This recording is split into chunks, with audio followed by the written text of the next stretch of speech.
"I can't escape," she cried, and the way her voice broke made it sound like the truth, but out here in the West, truth had a way of wearing borrowed faces. "Before we go further, tell me something, where are you watching from tonight?"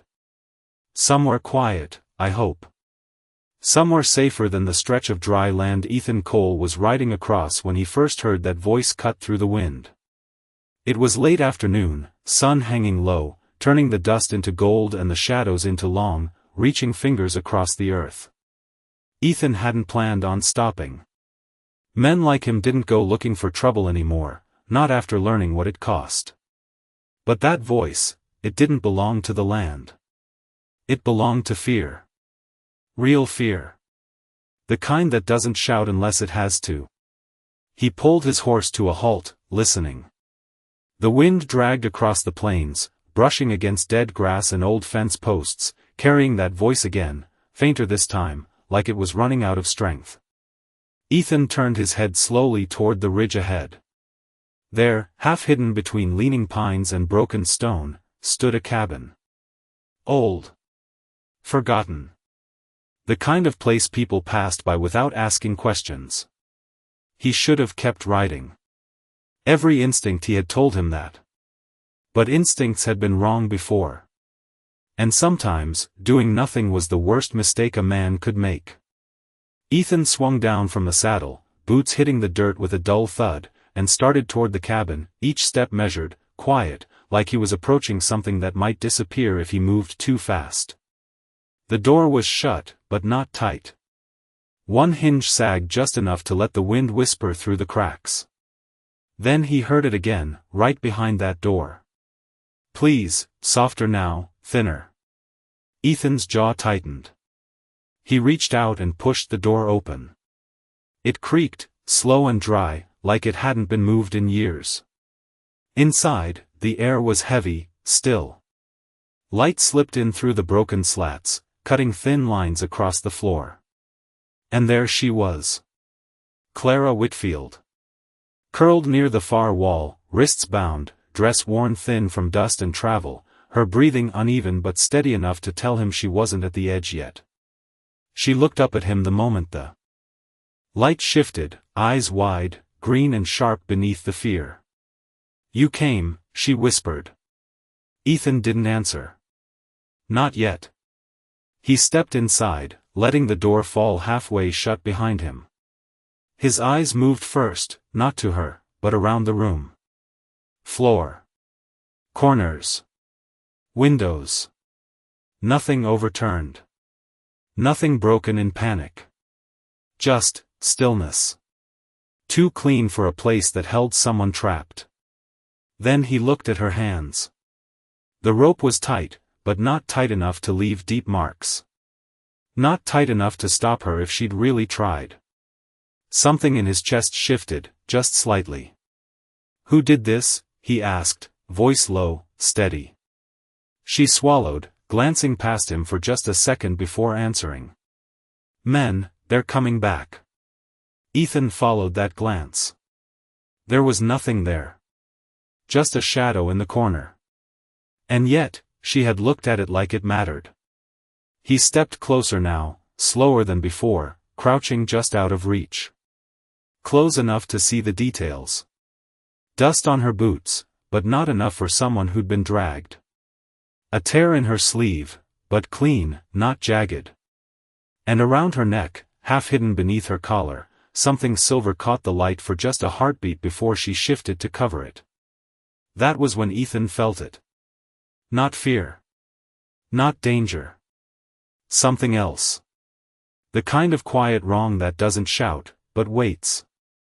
He reached for the rope anyway, pulling his knife free, the blade catching a dull glint of sunlight. "Hold still," he said. She did. Too easily. And as the rope loosened and fell away, Clara didn't rush for the door. She didn't cry out in relief.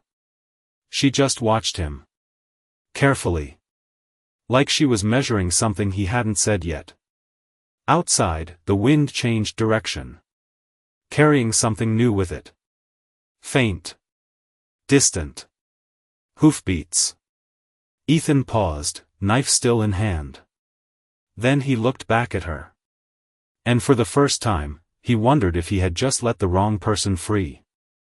The rope lay coiled at Ethan Cole's feet, loose now, harmless, but it felt heavier than it should, like it carried a question no man could answer clean. Clara Whitfield rubbed her wrists slowly, not wincing, not shaking, just feeling where the rope had been as if she needed to remember it. Outside, the hoofbeats rolled faint across the land, carried by the wind, still distant but steady, like a promise that had already been made somewhere beyond the hills. Ethan rose to his full height, eyes narrowing toward the thin cracks of light slipping through the cabin wall, measuring distance, counting time without saying a word. He had heard that rhythm before. Not rushed. Not wild. Organized. That was not how desperate men rode. That was how men rode when they believed they were right. He turned back to her. She was watching him again, not like someone waiting to be saved, but like someone waiting to see which side he would choose before he even knew there were sides. "How long have they been tracking you?" he asked, voice low, calm, the kind of calm that comes from learning to keep fear on a short leash. Clara hesitated, just a flicker, but enough. "Since yesterday," she said. The answer came too quickly after the pause. Ethan stepped toward the small window, pushing aside a loose board just enough to catch a clearer view of the horizon. Dust lifted in the far distance, faint but real, a line drawn across the earth by riders who were not hiding their approach. He counted again. 4, maybe 5 horses. Spaced evenly. No chaos. No confusion. Law, or something close to it. He let the board fall back into place and turned again. "You are not running from men like that," he said. Clara's jaw tightened, her fingers curling slightly against the fabric of her dress. For a moment, she said nothing.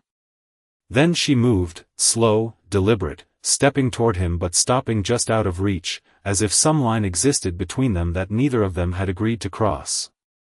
"You do not understand," she said quietly. Ethan almost smiled, but there was no humor in it. "That is what people say when they are hoping I will not ask the next question." The air inside the cabin shifted, not with wind, but with something heavier, something that settled between them like dust that refused to fall. Clara looked down for the first time since he had opened the door, her hand drifting again to her collar, fingers brushing the edge of that silver necklace before pulling back as if it burned. Ethan noticed. He always noticed. "Where did you get that?" he asked. No accusation. Just wait.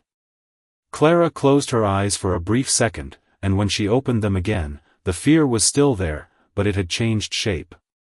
It was no longer fear of being caught. It was fear of being known. "It was not mine," she said.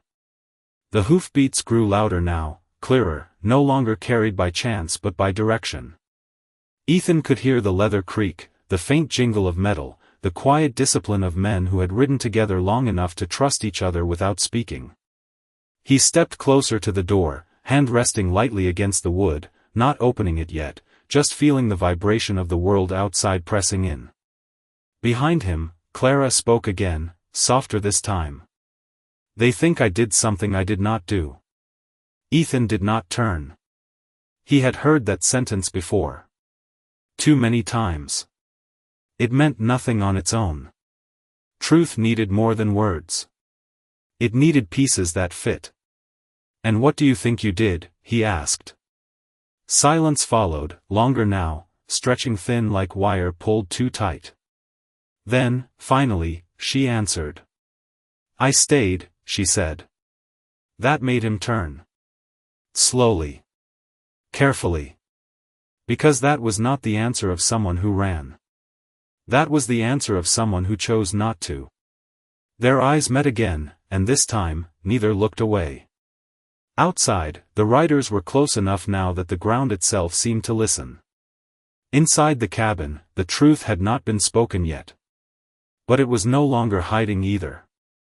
The word lingered in the air longer than it should have. Stayed. Ethan Cole let it settle, turning it over in his mind the way a man weighs something he does not yet trust. Outside, the riders were close enough now that each hoofbeat came with weight, pressing against the dry earth like a quiet drum calling time forward. Inside, nothing moved except the slow rise and fall of Clara Whitfield's breath. Ethan stepped away from the door, not opening it, not yet, just shifting his position so he could see both her and the narrow slits of light cutting through the cabin walls. "Stayed where?" he asked, his voice steady, but lower now, as if the answer mattered more than anything that had come before. Clara did not answer right away. Her gaze drifted past him again, not to the door this time, but to the far wall where the shadows lay thick and unmoving. It was not fear that pulled her eyes there. It was memory. "At the house," she said finally. "When everyone else left." Ethan watched her closely. People who lied often rushed their words. People who told the truth chose them. "You mean the Whitmore place," he said. Clara's head lifted slightly, just enough to show he had named it right. That was all he needed. The Whitmore place sat 12 miles east, maybe a little more if the road bent wrong. A quiet stretch of land, known more for its stillness than anything else. Until 3 days ago. Until word traveled slow across towns and faster across men that something had happened there. Something no one wanted to describe out loud. Ethan had heard enough to know one thing for certain. There were no survivors. Until now. He let out a slow breath, the kind that did not ease anything but gave the body something to do. "And you stayed," he repeated, not as a question, but as a statement he wanted her to hear the weight of. Clara nodded once, small, controlled. "I could not leave," she said. Ethan tilted his head slightly. "Or you would not." That landed harder than he said it. Clara's fingers tightened against the fabric of her dress, the movement subtle, but not small. "It is not the same," she whispered. Ethan did not argue. Not yet. Outside, the riders had slowed.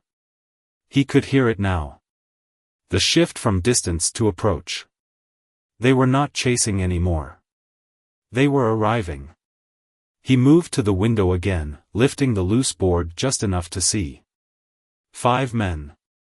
Dust settling around them as they pulled their horses to a controlled stop about 50 yards from the cabin. Not one of them reached for a weapon. Not one of them spoke. They did not need to. Men like that carried their purpose with them.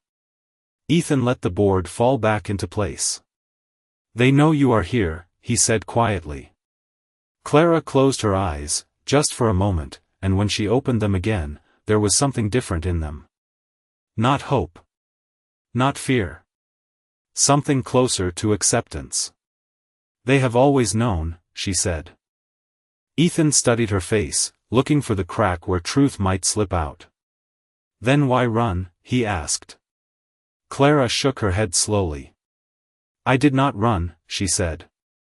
"I moved." That almost made him laugh, but there was no humor in it. Only distance. "That sounds like the same thing to me," he said. Clara stepped closer now, just one step, but it closed the space between them enough that Ethan could see the fine dust along her cheek, the way her breath caught just slightly before each word.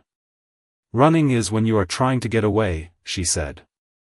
"Moving is when you are trying to decide where to stand." The hoofbeats had stopped completely now. Silence pressed in from outside, thick and patient. Ethan glanced once more toward the door, then back at her. "And have you decided?" he asked. Clara did not answer right away. Her hand rose again, this time not hiding the silver necklace, but holding it, letting it catch the thin line of light cutting through the cabin. For a brief second, the mark on it was clear. Ethan felt something shift inside him. Recognition. Not of the object, but of what it meant. Clara looked at him, steady now, no longer measuring, no longer hiding. "I stayed because I saw who did it," she said. The silence that followed was not empty. It was waiting. The words did not echo, but they settled heavy between them, like dust that refused to lift. Ethan Cole did not move right away. He had heard confessions before, but this was not one. This was something quieter. More dangerous. "You saw who did it," he repeated, his voice low, not questioning the truth of it, only measuring what came with it. Outside, a boot touched the ground. Then another. The faint creak of saddle leather followed, slow and deliberate. The men had dismounted. They were not in a hurry. That told him more than anything else could. Clara Whitfield did not look toward the door this time. She kept her eyes on Ethan, steady now, as if whatever fear had been driving her had already run its course. "I saw him," she said. "Not them. Not a group. Him." Ethan caught that. He always caught the small things. "And you stayed," he said again, softer now. Clara nodded once. "Because he looked at me," she said.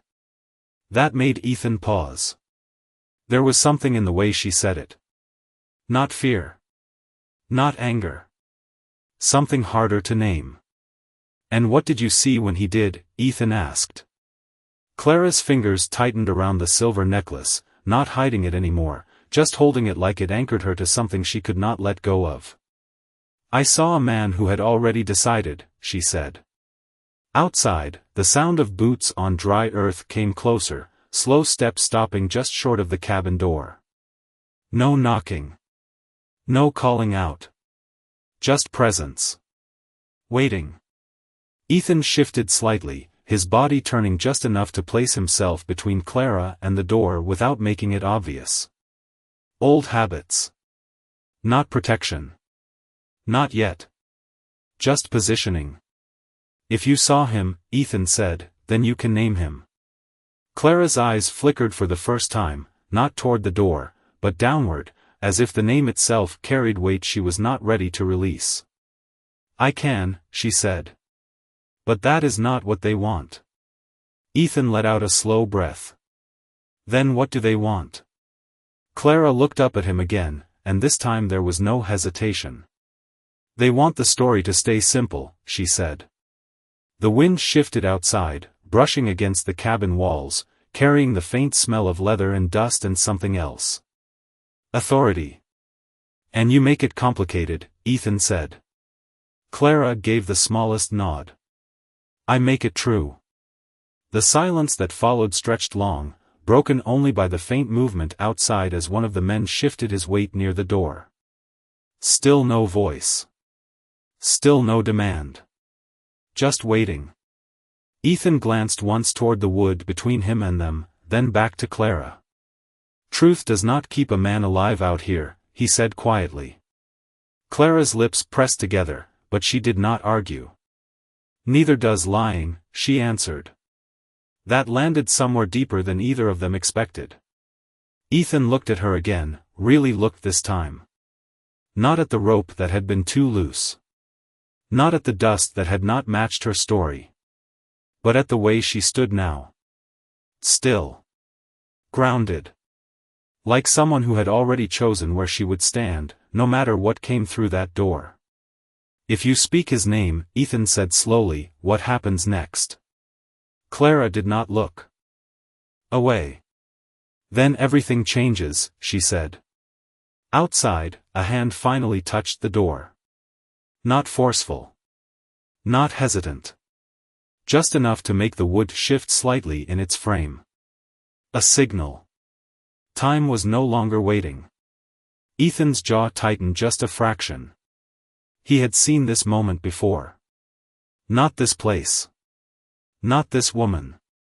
But the shape of it. A choice dressed up as something inevitable. He reached for the door, his hand resting against it, feeling the presence on the other side. Then he looked back at Clara one more time. "Say it," he said.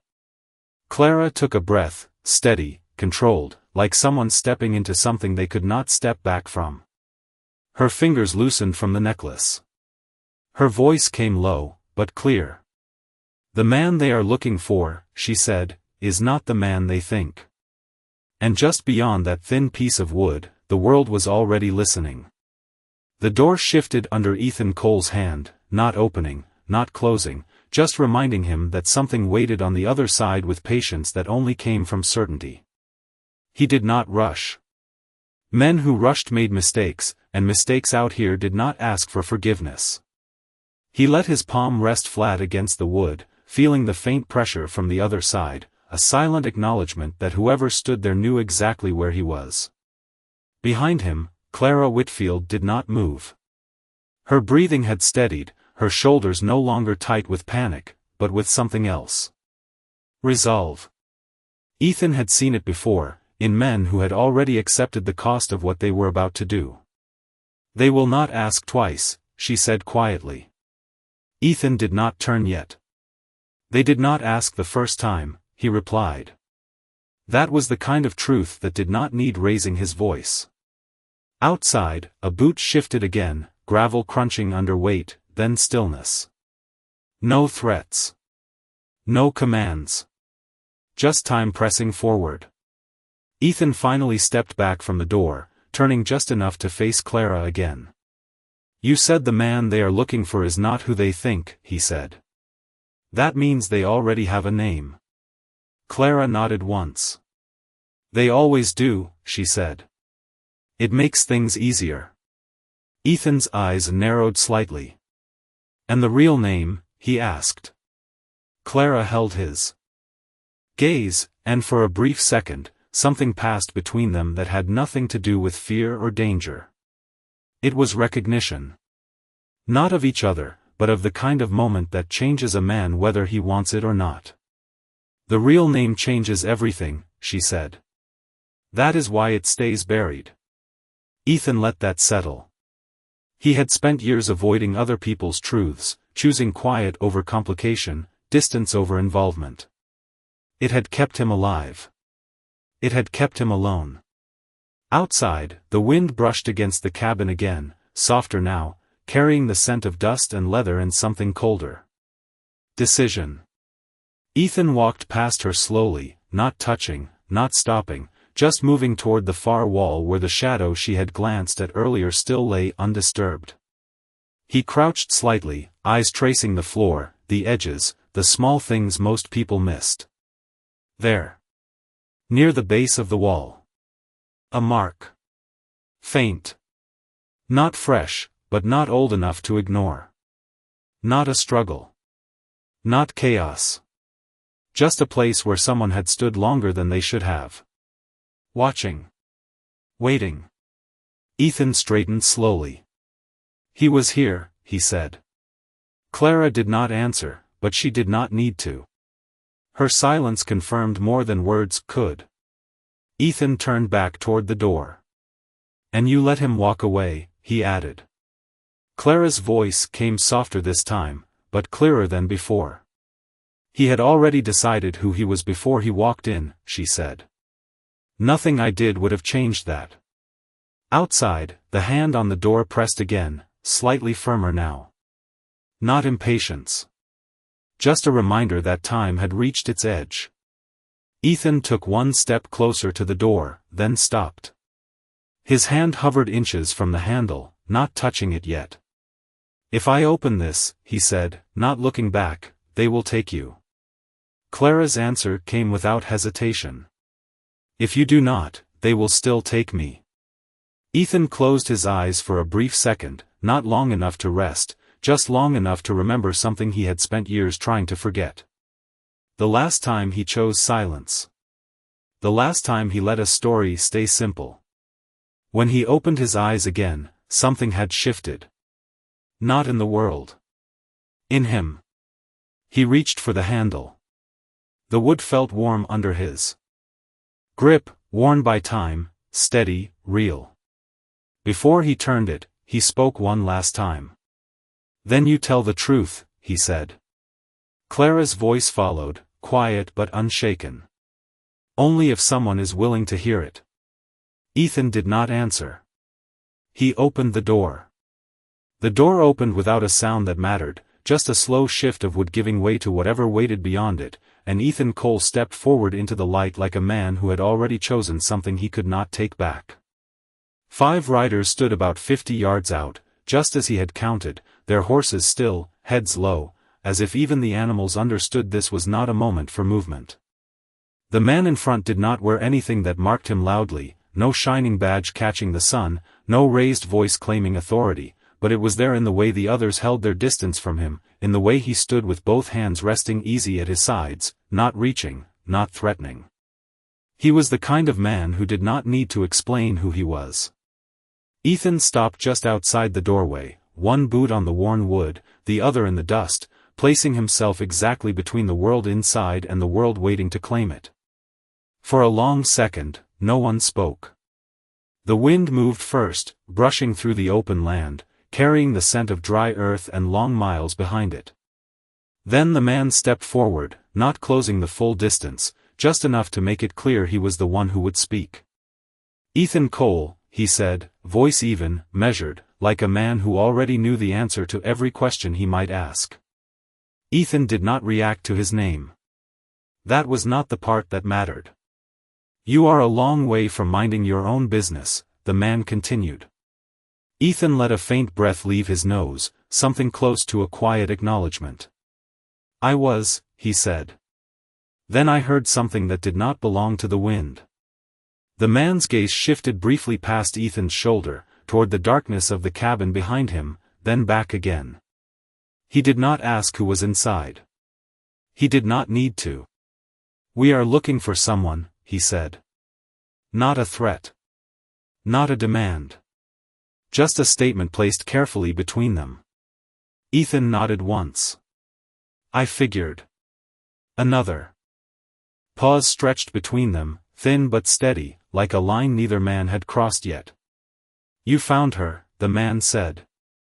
This time, it was not a question. Ethan's eyes did not leave his. "I found someone," he answered. The difference was small. But it was there. The man studied him for a moment longer, then took one more step forward, boots pressing softly into the dust. "She was at the Whitmore place," he said. Ethan did not move. "That is what I heard," he replied. The man's jaw tightened just slightly, not with anger, but with something closer to impatience held in check. "Then you understand," he said. "There are things that have already been decided." Ethan glanced once back toward the cabin, just enough to acknowledge what stood behind him without revealing it. Then he looked forward again. "I have learned," he said slowly, "that things decided too quickly tend to leave something behind." The wind shifted again, stronger this time, lifting dust in a low swirl between them, blurring the space just enough to make everything feel less certain than it looked. The man did not step back. He did not step closer. He simply stood, letting the moment settle. "We are not here to argue," he said. "We are here to bring this to an end." Ethan nodded again, but there was no agreement in it. Only understanding. "Endings depend on where you start," he said. The man's eyes narrowed slightly, not missing the meaning beneath the words. Behind Ethan, inside the cabin, there was no sound. Clara Whitfield had not moved. Had not spoken. But her presence filled the silence like something waiting to be named. The man took one final step forward, stopping just at the edge of where shadow met sunlight. "Step aside," he said, his voice still calm, but no longer carrying the softness it had before. It was not a command shouted across distance. It was something quieter. Harder. A line drawn without needing to be seen. Ethan stood where he was, one hand resting loosely at his side, the other hanging open, empty, but ready in the way a man carries readiness without showing it. He did not look back this time. He did not need to. "Before I do that," he said, "there is something you should hear." The man's expression did not change, but the air around him did, tightening just enough to show that whatever came next would matter. Ethan let a second pass, just long enough for the weight of it to settle.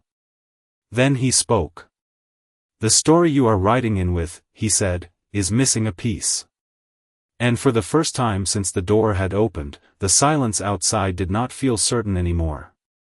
The wind did not stop, but something in it changed, like it was listening now instead of passing through, and Ethan Cole stood steady in that narrow space between the cabin and the men who had come to claim what they believed was already theirs.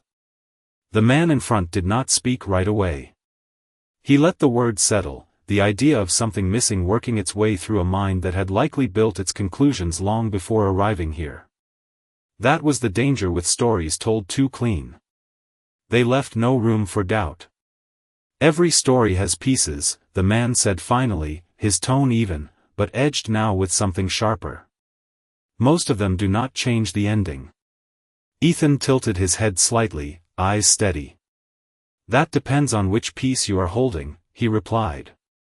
The silence stretched again, but this time it carried weight, pulling at the space between them like a rope drawn tight. One of the riders behind the man shifted in the saddle, not restless, just aware that something had shifted in the balance.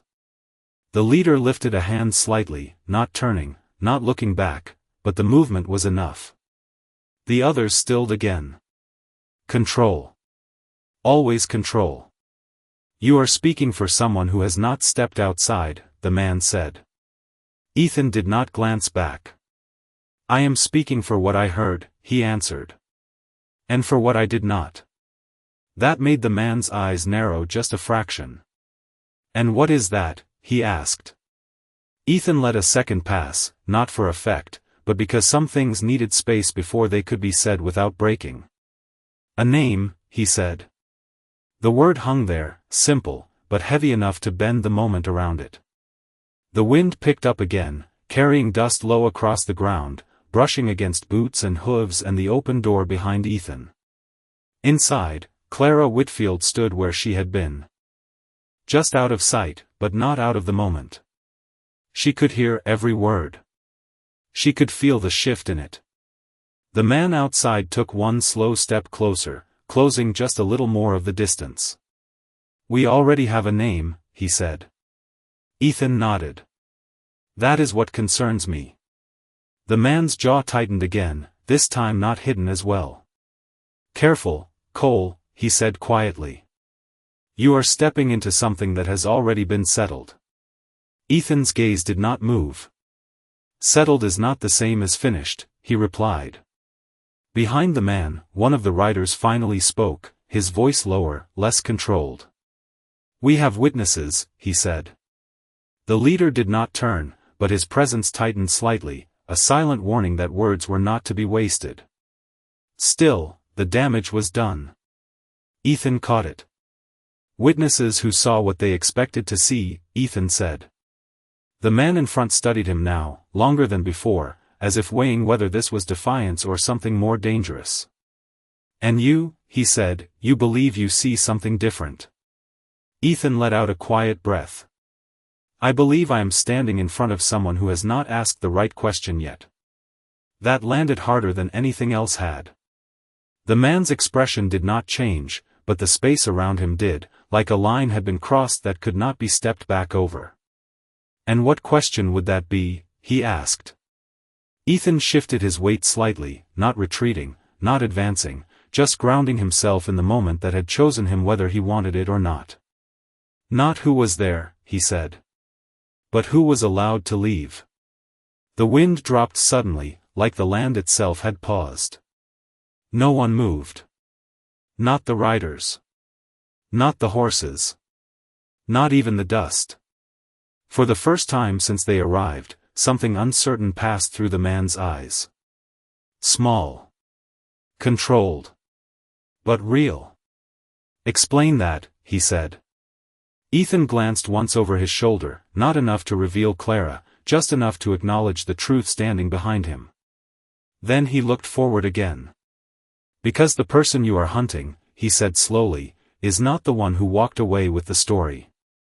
And inside the cabin, Clara Whitfield closed her eyes for just a moment, because she knew what came next would not be about running anymore. The silence did not break, it shifted, like something deep beneath the surface had begun to move, and Ethan Cole felt it in the way the man in front of him no longer stood with the same certainty as before. It was still there, that control, that measured calm, but now it had edges. Questions had a way of doing that. "You are suggesting," the man said slowly, "that the person we are looking for is not the one who left the scene." Ethan did not answer right away. He let the words hang, let them settle into the dust and the distance and the men who had ridden in believing they already understood the shape of things. Then he nodded once. "I am suggesting," he said, "that leaving and being allowed to leave are not the same thing." The wind moved again, softer now, brushing past like it was careful not to interrupt.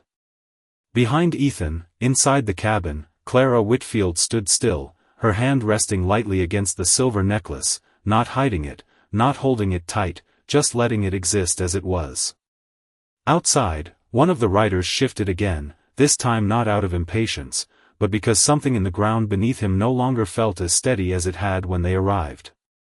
The man in front took another step forward, slow, deliberate, closing the distance just enough that his voice no longer needed to carry. "Then say it clearly," he said. "If you believe something is wrong, then speak it plain."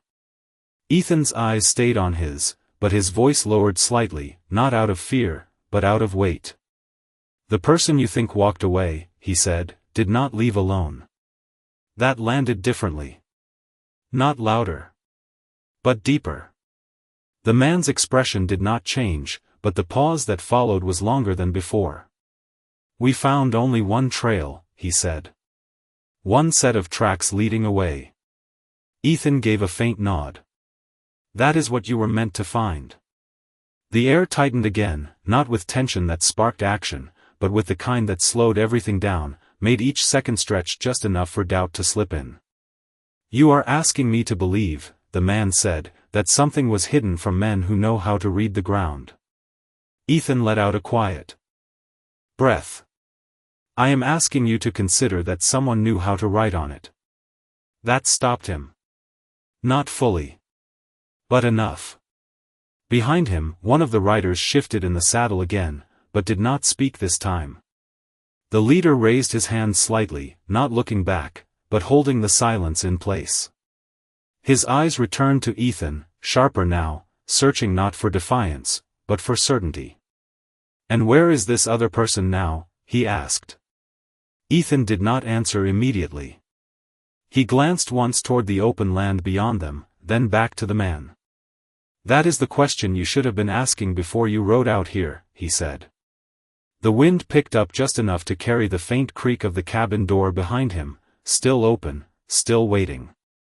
Inside, Clara shifted for the first time since the door had opened, just a small step forward, not enough to be seen, but enough to be heard by someone who was listening for more than sound.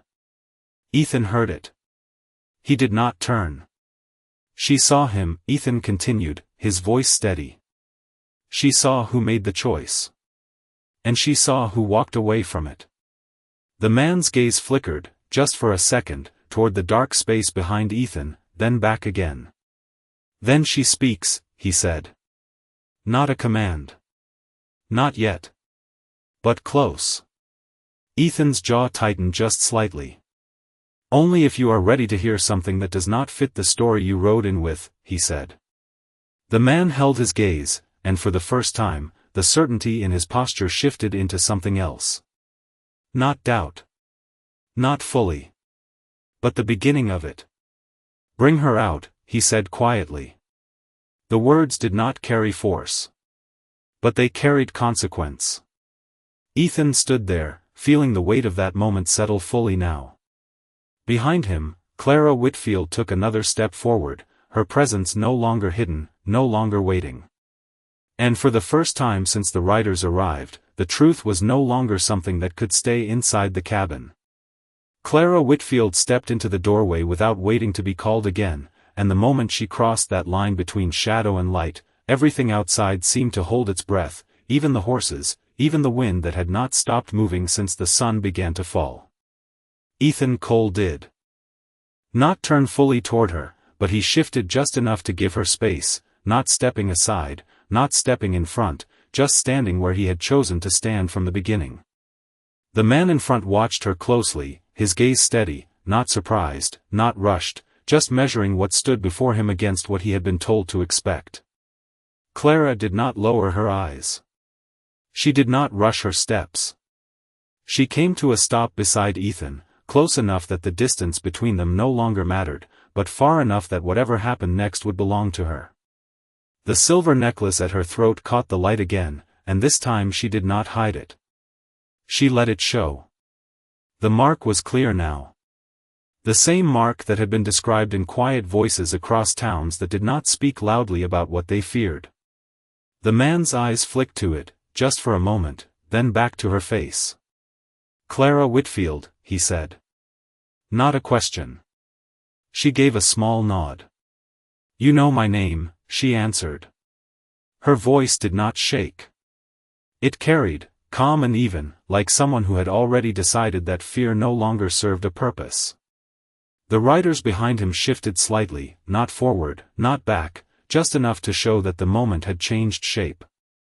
The man took one step closer, stopping just outside the reach of the cabin's shadow. "You were seen at the Whitmore place," he said. Clara did not deny it. "I was there," she said. Ethan watched the exchange without interrupting, his eyes moving between them, not searching for weakness, but for truth. The man continued, his voice still controlled, but with a tighter edge now. "You were the only one who left." Clara's fingers brushed the necklace once, not nervously, but deliberately, like touching something that anchored her to what she was about to say.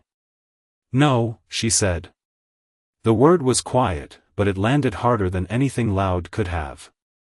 The man's expression did not change, but the silence behind him shifted again, the other riders listening more closely now, no longer certain where the line stood. "There was someone else," Clara said.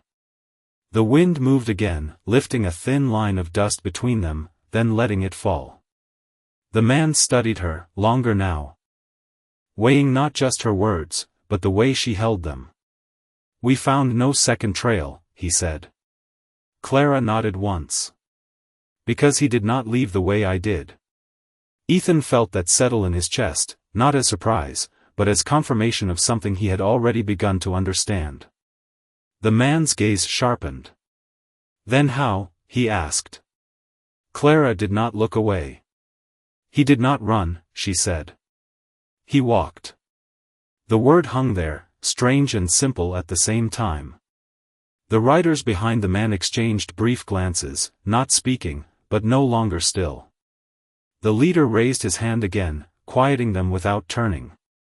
His eyes stayed on Clara. "And you watched him leave," he said. Clara's breath came steady. "I watched him decide," she answered. That shifted something deeper. Not in the men. In the moment itself. Ethan glanced at her, just for a second, then back at the man. "You asked for the truth," Ethan said quietly. "Now you have part of it." The man's jaw tightened slightly. "Part of it is not enough," he said. Clara took one small step forward, not toward the riders, but into the space where her words would carry without being questioned by distance. "It will have to be," she said. The wind dropped again, leaving the air still, heavy, waiting. "Because the rest of it," she added, her voice steady, her eyes fixed on the man in front of her, "is not something you have been told to hear." And for the first time since she stepped out of that cabin, the man did not answer right away. The silence stretched so long it no longer felt like a pause, it felt like a decision waiting to be made, and Ethan Cole could see it in the way the man's posture changed, not visibly to most, but just enough to tell someone who had spent years reading men instead of trusting them. Clara Whitfield stood still beside him, her shoulders squared, her gaze steady, not challenging, not pleading, just holding the truth the way a person holds something fragile that can still cut if handled wrong. The man finally took another step forward, slow, deliberate, until the distance between them felt less like space and more like a line neither side had fully crossed. "You are telling me," he said carefully, "that there is a part of this that was never written down." Clara nodded once. "Because it was never meant to be," she said. The wind brushed past them again, lighter now, as if the land itself had quieted to listen. Behind the man, one of the riders shifted in his saddle, the leather creaking softly, a small sound that carried farther than it should have in the stillness. The leader did not turn, but his presence tightened again, holding everything in place. "Then write it now," he said. Not a command shouted in force, but something quieter, heavier, like a man placing a final piece on a table he was not sure he wanted to see completed. Clara's fingers touched the necklace again, not gripping it, just letting it rest against her skin as if it reminded her where she stood. "He did not hide," she said. Ethan felt that before he understood it. The man in front of them did too. "Explain," he said. Clara's voice stayed even. "He did not run because he did not need to," she continued. "He walked out in the open, the same way you would walk out of a place you believed belonged to you." That shifted something deeper. The riders behind the man exchanged brief glances again, this time not as controlled, not as certain. Ethan saw it. So did the man. "That would mean," the man said slowly, "that no one stopped him." Clara did not look away. "No one questioned him," she corrected. The difference was small. But it changed everything. Ethan let out a quiet breath, not relief, not tension, just recognition. The kind that came when a truth finally found the shape it had been waiting for. "You are saying," the man continued, "that the one who left was not seen as someone who needed to be stopped." Clara gave the slightest nod. "Because he was not seen at all," she said. The wind dropped completely now, leaving the air still, almost heavy, as if the land itself had settled under the weight of what was being said. Ethan glanced at her, just for a moment, then back at the man. "That is the piece you were missing," he said quietly. The man's jaw tightened again, but this time it did not come from resistance. It came from something else. Something closer to realization. "We had a name," he said, more to himself than to them. Clara's voice came soft, but clear. "You had the wrong one." The riders behind him shifted again, one of them lowering his gaze briefly, as if something he had believed without question was no longer holding its shape. The man lifted his head slightly, eyes returning to Clara. "If what you are saying is true," he said, "then the man we are looking for is someone who walked past every eye that should have seen him." Clara did not hesitate. "Yes." Ethan watched the moment settle fully now, the weight of it spreading across the space between them, touching every man there whether they wanted it or not. The story they had ridden in with was no longer standing the way it had before. It was bending. Changing. Becoming something harder to hold. The man took one final step forward, stopping just at the edge of where Ethan stood. "Then you will tell me his name," he said. This time, it was not a request. It was not a command. It was something else. A need. Clara looked at him, steady, unshaken, and for the first time since she had stepped out of that cabin, her voice carried something heavier than truth alone. It carried consequence. "You already know it," she said. And that was when the silence broke in a way no sound could match. The words did not fall apart when she said them, they settled, heavy and undeniable, and Ethan Cole felt the shift before anyone moved, before anyone spoke, because some truths did not need noise to change a room, or a stretch of open land, or a man standing inside it. "You already know it," Clara Whitfield had said, and the man in front of them did not answer, not because he could not, but because something inside him had already begun to turn. It showed in the smallest way. The tightening of his jaw. The way his eyes did not leave hers, not searching now, not measuring, but holding. Holding something he had not come here expecting to carry.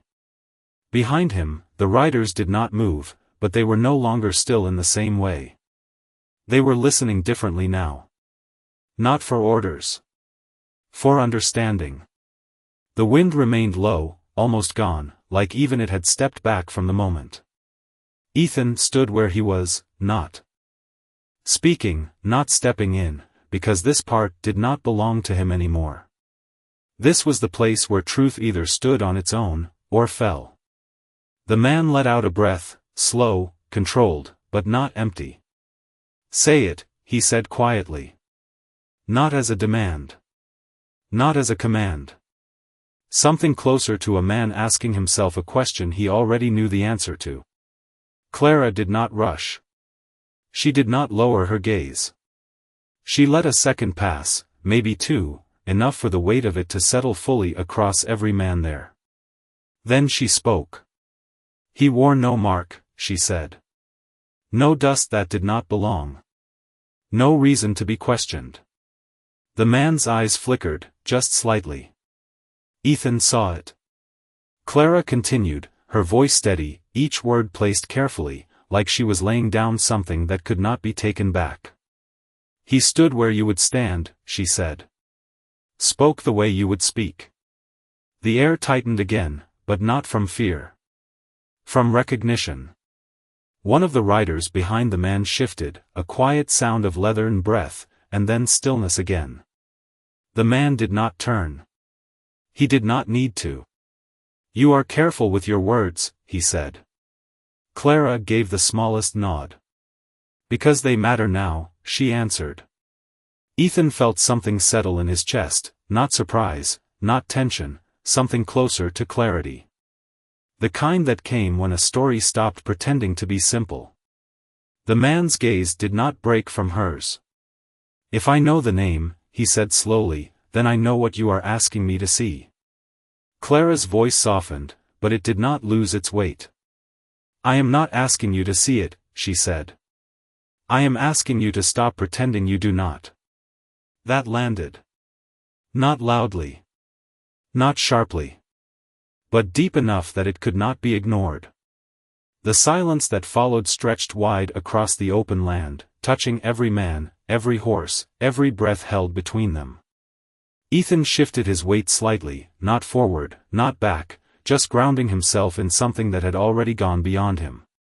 The man's shoulders lowered just a fraction, not in defeat, not in surrender, but in the quiet acknowledgement that something had changed. "We followed what was given," he said. Clara nodded once. "And he knew you would." The wind returned then. Soft, carrying dust in a thin line across the ground, breaking the stillness just enough to remind them the world had not stopped. Only this moment had. The man's eyes finally moved, not away, but inward, like he was looking at something that had been there all along. Then he looked back at Clara. "If I say the name," he said, "there is no taking it back." Clara did not hesitate. There never was.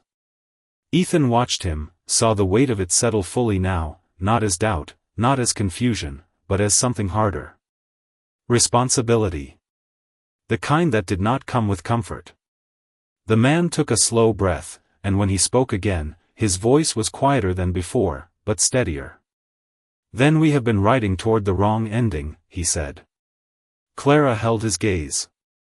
"Only if you keep going," she replied.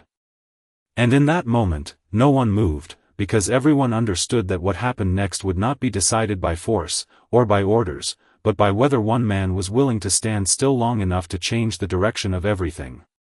The wind returned in a long, slow breath across the plains, carrying dust that drifted between them like something uncertain, like the story itself no longer knew where it stood, and Ethan Cole felt it in the way the moment stretched wider than before, no longer sharp, no longer fixed, but open in a way that made every choice feel heavier. The man in front of them did not move for a long second, maybe longer, his eyes no longer searching Clara Whitfield for answers, but holding something deeper, something that had already begun to settle into place whether he wanted it or not. Behind him, the riders remained quiet, but the stillness had changed. It was no longer obedience. It was waiting. Waiting for something that had not been decided yet. "If we turn back," one of them finally said, his voice low, careful, like he was stepping into something he did not fully understand, "then everything we were told," he did not finish. He did not need to. The man lifted his hand slightly, not sharply, just enough to quiet the thought before it could take shape. Then he spoke, not to the rider, not to Ethan, but into the space that had opened between all of them.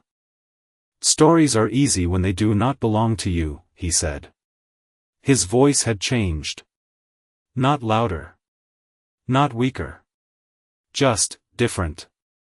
Clara watched him without blinking, her posture unchanged, her presence steady in a way that did not demand belief, only recognition. Ethan said nothing. This was not his ground to claim anymore. The man took a slow step back, not retreating, not surrendering, but creating space where there had been none before. It was a small movement. But it carried more weight than anything that had come before it. "We rode out with a name," he continued. "A clear line. A clean ending." The wind brushed past again, softer now, like it was no longer pushing, only passing through.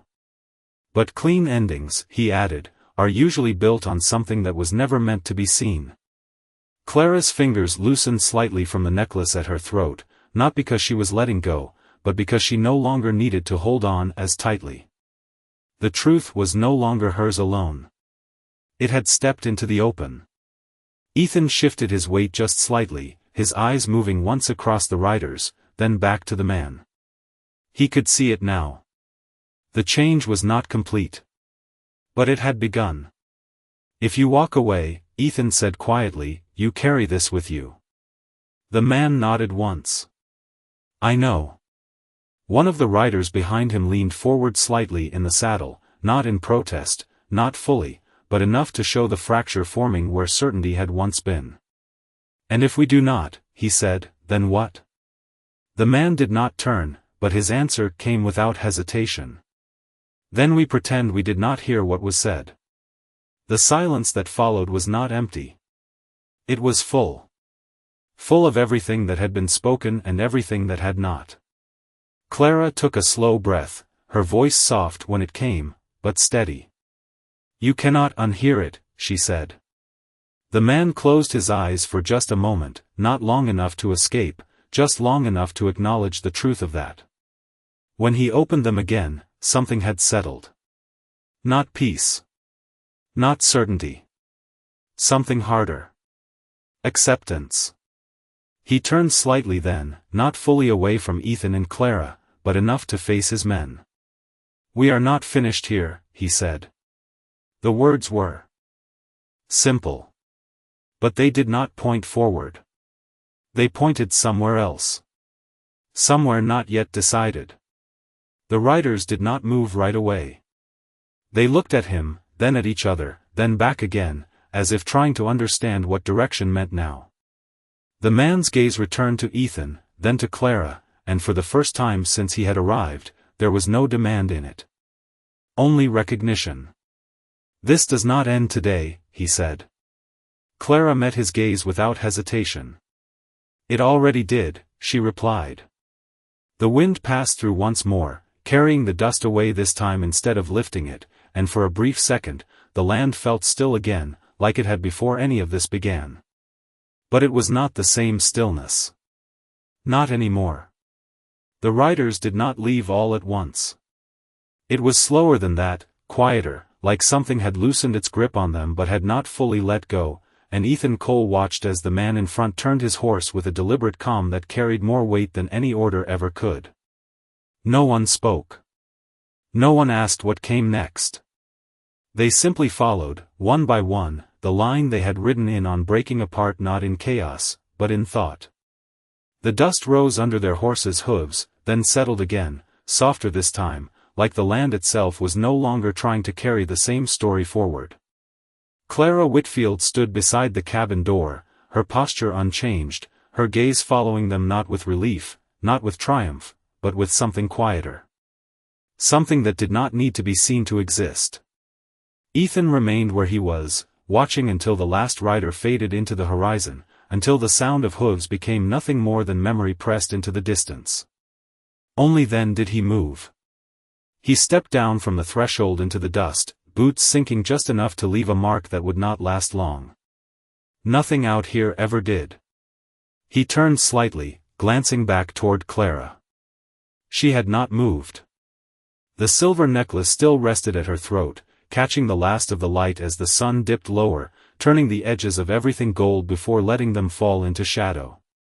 For a moment, neither of them spoke. There was nothing left that needed to be said out loud. The truth had already done its work. It had not fixed anything. It had not brought justice in the way men like to define it. But it had changed the direction of something that would have gone on untouched. And sometimes, that was the only kind of justice that came out here. Ethan walked a few steps farther into the open, then stopped, looking out across the land where the riders had disappeared. "They will come back," he said, not as a warning, not as fear, just as fact. Clara's voice came from behind him, steady, quiet. "Not the same way." Ethan gave a small nod. He understood that. Once a man saw something he could not unsee, he did not walk the same path again. Even if he tried. The wind picked up again, light this time, brushing past them, carrying the last traces of dust away as if the land itself was clearing what had happened. Clara stepped down from the doorway then, moving slowly, not toward him, not away, just forward into the space where the moment had been decided. She stopped a few feet behind him, close enough that he could hear her breath, far enough that neither of them felt the need to close the distance. "You could have stepped aside," she said. Ethan did not turn. "I have done that before," he replied. There was no explanation in his voice. There did not need to be. Clara was quiet for a second, then another. "And this time?" she asked softly. Ethan looked out across the fading light, the horizon stretching wide and empty, holding nothing and everything at once. "This time," he said, "I stayed." The word settled between them, simple, but carrying more weight than it should have. Clara's hand lifted slightly, touching the necklace again, not out of habit now, but out of acknowledgement. The truth it held no longer needed to be hidden. It did not need to be carried the same way. The light faded further, shadows stretching long across the ground, blending the edges of the cabin, the land, and the two figures standing between them. Ethan finally turned then, just enough to meet her eyes. There was no question there. No demand. Just a quiet understanding that something had ended without needing to be finished in the way stories usually were. Clara held his gaze. Steady, unshaken, and for a brief moment, the world felt still again. Not empty. Not broken. Just, quieter. Then the wind moved once more, carrying the last of the day with it, and the cabin behind them stood open, its door wide, its shadows empty, as if whatever had been hidden there had already stepped into the light and chosen not to go back.